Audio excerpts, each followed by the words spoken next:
भिवानी महेंद्रगढ़ लोकसभा क्षेत्र से बीजेपी के प्रत्याशी पूर्व सांसद चौधरी धर्मवीर सिंह ने भिवानी में पत्रकार वार्ता को संबोधित किया।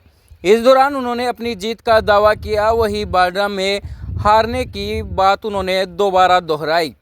भाजपा प्रत्याशी पूर्व सांसद चौधरी धर्मवीर सिंह ने क्या कुछ कहा है, सुनिए। ओपिनियन ये है कि उस बूथ से हम अच्छे वोटों से जीत रहे हैं, उससे क्लियर हो जाएगा।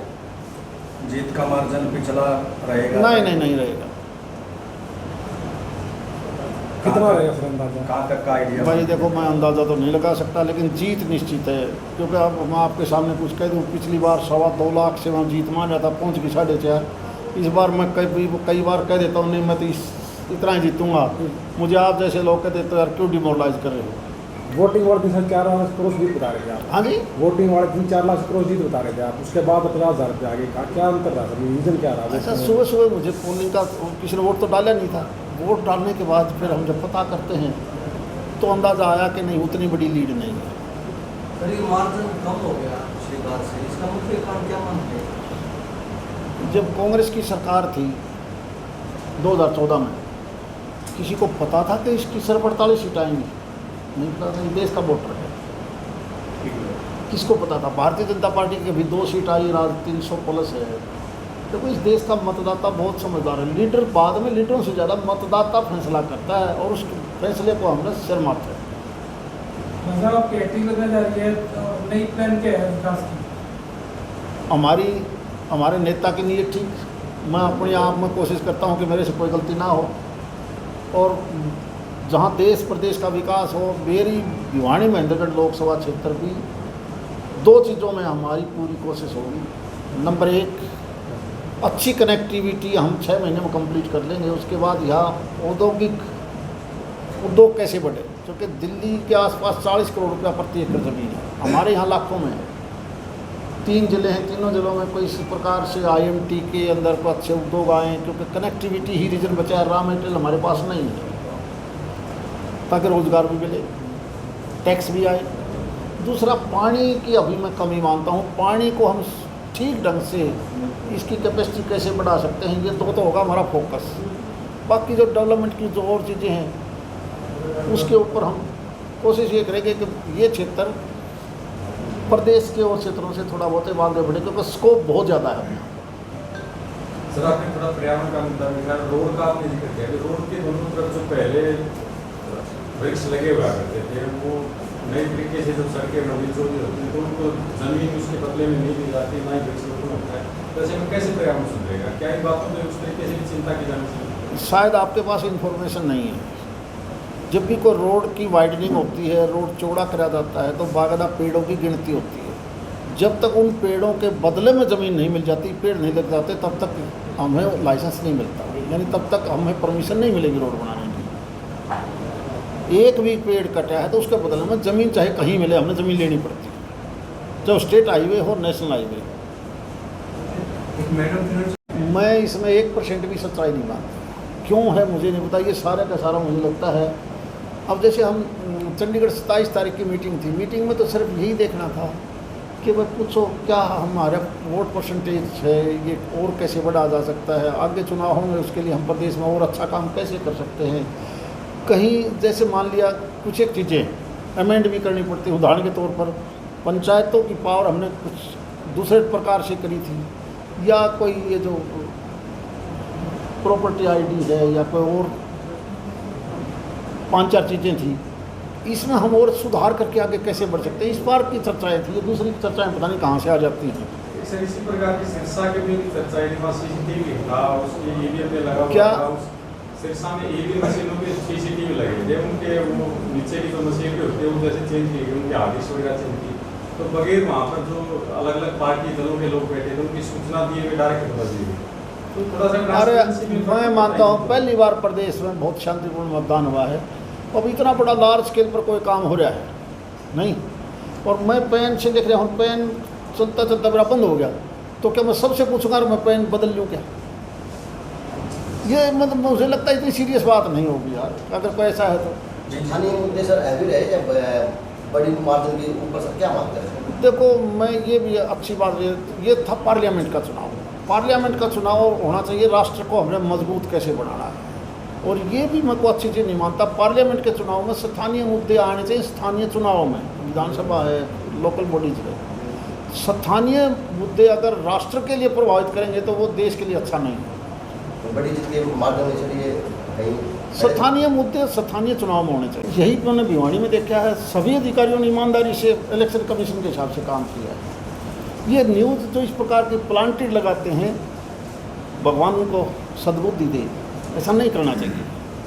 बल्कि मैं कहता हूँ उससे साख गिरती है। तड़के तड़के जब अखबार पढ़े आदमी तो हम ये सोच के पढ़ते हैं भाई अखबार में कोई अच्छी चीज़ आए, और जब हम ये देखते हैं कि इस प्रकार की भी लिख सकते हो तो एक अपने आप में घृणा सी होती है। यार अखबार कहाँ से चले थे, कहाँ चले गए भाई हम। प्लांटेड न्यूज़ जो इस प्रकार के लगाता है, मैं कहता हूँ वो किसी के लिए भी ठीक नहीं है। अब आप लोगों ने कोई पूछना हो तो। दादरी जिले में एक में आपने कमजोरी बताई या कुछ कम, हाँ, बाढ़ विधानसभा क्या कारण है, क्या मान के चल रहे? कारण तो देखो मतदाता बाढ़ के विधायक भी रहे हो, आपने नबज भी हाँ। टटोली है, पकड़ी भी है, वहाँ कमजोरी होना। मैं आपको थोड़ा सा पीछे ले जाऊँगा तो ले जाना चाहूँ तो बिल्कुल 77 में कांग्रेस आ रही थी, बुरी तरह आ रही थी। उत्तरी भारत में एक सीट आई थी सिर्फ, वो भी शायद वो नागौर पार्लियामेंट से नाथुराम मिर्जा जीते थे। हरियाणा में भी सभी आ रहे। उसके बाद 79 में फिर लोकसभा का चुनाव आया, कांग्रेस दोबारा से बन गई। 79 का हो, 80 जनवरी का हो, एक ही बात है, 79 दिसंबर में पोल था वो, इंदिरा गांधी बनी। हाँ हाँ। और उसके बाद 82 विधानसभा के चुनाव आ गए। चौधरी भजनलाल जी मुख्यमंत्री थे प्रदेश में। भिवानी जिले में 7 सीट होती थी, 4 टिकटें मिली भजनलाल जी को, दादरी से जगजीत को, लुहारू से डीसी रामनारायण को, सुरेंद्र सिंह को तोसान से, और भिवानी से अमर सिंह धानक को मिली, सॉरी चोई जगन्नाथ को मिली भिवानी खेड़ा से, ठाकुर वीर सिंह को मिली मुंडाल से। याद करो, चारों टिकटें भजनलाल की थी, लेकिन क्योंकि बंसीलाल का उबाल आ गया था बहुत अच्छा, स्वाभाविक है यहाँ से मुख्यमंत्री थे, भजनलाल जी बन गए थे। लेकिन भिवानी जिला तकरीबन उनकी लोग मान के चल रहे थे। उनका शायद उन चारों सीटों पर उन्होंने फिर लोकदल जीती वहाँ पर। कारण यही रहा कि वो भजनलाल के कैंडिडेट थे। उनको जो टिकट मिली उनमें बांडा भी एक था, जिसमें अतर सिंह मांडी जो विधायक था सुखविंदर, उसका दादा था, उसका अपना भी ग्रुप था, वो इमरजेंसी के अंदर भी रहा। वो 57 से चुनाव लड़ने लगे। यूँ मानते थे इसके वोट भी खुद, और बंसीलाल का कैंडिडेट आ गया, वो तो जीतेगा। लेकिन उस वक्त भी उस हल्के ने अतर सिंह को नहीं जिताया, चंद्रावती को लोकदल को जिताया। नाथगढ़ में नहीं है, गुड़गांव में नहीं है, महेंद्रगढ़ जो उसका बूथ है, जहाँ उसके परिवार का वोट है, जहाँ वो रहता है, उसका रिजल्ट देखना क्या है, उससे बात अपने आप क्लियर हो जाएगी। उससे होगा कि मैं भिवानी से बाहर तो नहीं गया हूँ, लेकिन रुझान यही आ रहे हैं कि हम ज़्यादातर सीटें जीत रहे हैं। हो सकता है 2-3 पर मुकाबला हो। इस लोकसभा क्षेत्र में मेरी अपनी सोच ये है कि यहाँ 3 डिस्ट्रिक्ट हैं, भिवानी, दादरी और महेंद्रगढ़। भिवानी और महेंद्रगढ़ में हमारी अच्छी खासी जीत है। दादरी एक छोटा जिला है जिसमें 2 सीट हैं, 7 सीटें अलग हैं। उन 2 सीटों में से एक सीट में मैं कहीं ना कहीं अपने आप को थोड़ा सा कमज़ोर मानता हूँ। चुनाव ठीक ठाक से जीतूँगा, ये मेरी अपनी सोच है। वो तो वैसे तो मतदाता ने वोट डाला है, ओपिनियन पोल कोई कुछ कहता रहे, अंदाज़ा कोई कुछ लगाता रहे, लेकिन मुझे लगता है कि मैं ये जीत ठीक ठाक रही। हाँ, एक चीज़ का मुझे ज़रूर थोड़ा सा एक गिला शिकवा है।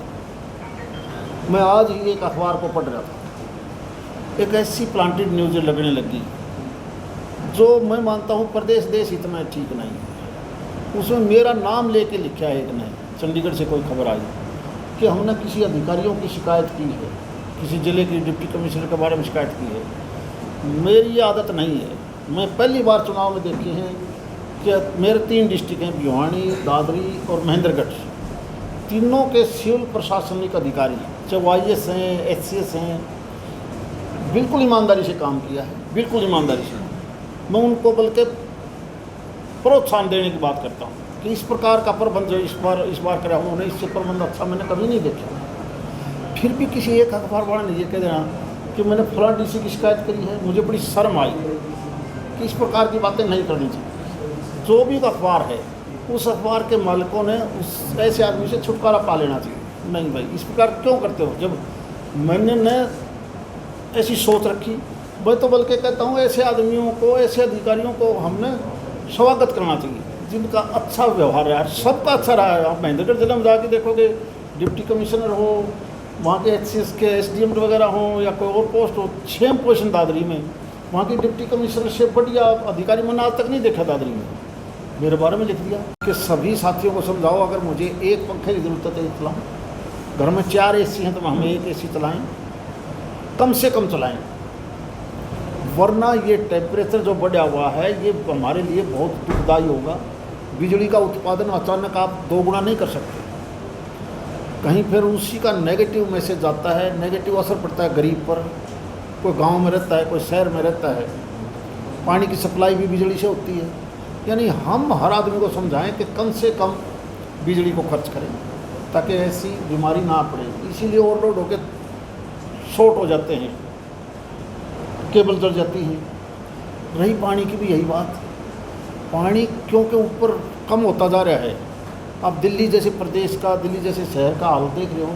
हमने कम से कम पानी को यूज करें, चाहे वो इंसान हो, पशु हो, खेत का हो, ताकि ये जो अचानक ग्लोबल वार्मिंग की वजह से गड़बड़ाई है, हमारी कोशिश है अधिकारियों को, स्टेट लेवल पे जो अधिकारी बैठे हैं, ACS बिजली हो, ACS इरिगेशन हो या HOD हो, उनके पब्लिक हेल्थ हो, इरिगेशन हो, बिजली बोर्ड हो, कि जो रोज़मर्रा की चीज़ है उनको हम फटाफट करें। लेकिन इसमें हमें हर आदमी का सहयोग चाहिए। जहाँ तक डेवलपमेंट की बात है, अब हम उस कामों को सुचारू रूप से तेज़ी से करना चाहते हैं, चाहे वो रेलवे का मामला हो, रोड्स का मामला हो, पानी का मामला हो, हेल्थ का हो, एजुकेशन का हो। क्योंकि ये ठहराव भी जो चुनाव में आचार संहिता की वजह से लग जाता है, ये भी कहीं ना कहीं रुकावट होती है। सरकारें बनती रहती हैं, बिगड़ती रहती हैं, लेकिन जीवन ठीक चले, प्रदेश ठीक चले, देश ठीक चले, ये हमारा मुख्य लक्ष्य होना चाहिए। जहाँ तक चुनाव का मामला है, मेरी अपनी सोच ये है कि नरेंद्र मोदी जी जिस प्रकार की बातें आ रही हैं, हम सीट बढ़ाएंगे कश्मीरी। देश में 543 लोकसभा की सीट है, देश बहुत बड़ा है, 142 करोड़ की जनसंख्या, 80 करोड़ से ज़्यादा वोटर है। रुझान यही बता रहे हैं कि बहुत अच्छे मार्जिन से तीसरी बार प्रधानमंत्री जी बन रहे हैं।